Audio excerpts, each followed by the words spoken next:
Nagpaalala si AFP Chief Fernando Iriberri sa mga sundalo sa kahalagahan ng pagkakaroon ng malusog na pangangatawan. Ito ay para maging handa sa anumang sitwasyon na posibleng harapin ng mga ito. Ang detalye sa ulat ni Waywaya Macalma.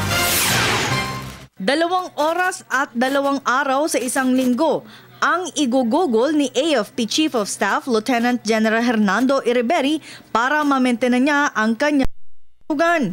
Ayon sa opisyal, bilang sundalo ay importante na sila ay maging fit para laging maging handa sa anumang banta na posible nilang harapin sa pang-araw-araw.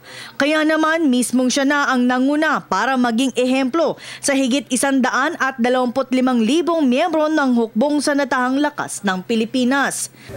Kasi sundalo kami, kaya dapat lamang na kami ay laging handa at dapat ang aming katawan ay malakas para kaya ng gampanan kung ano ang misyon na ibibigay sa amin.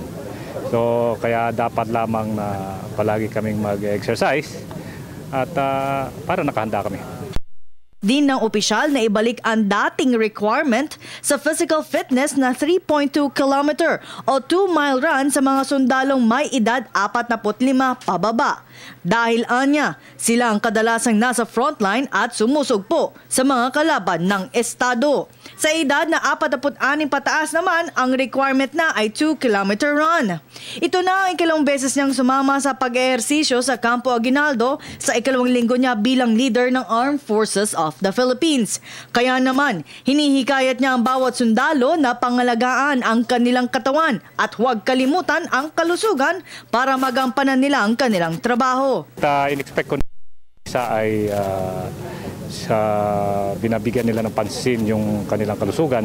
Kaya lang minsan dahil sa dami ng trabaho dito sa General Headquarters, minsan napapabayaan. Kaya gusto kong ipakita sa kanila na kaya yan. Kahit gaano karami ang ating gawain, kaya pa rin nating bigyan ng panahon para sa ating kalusugan.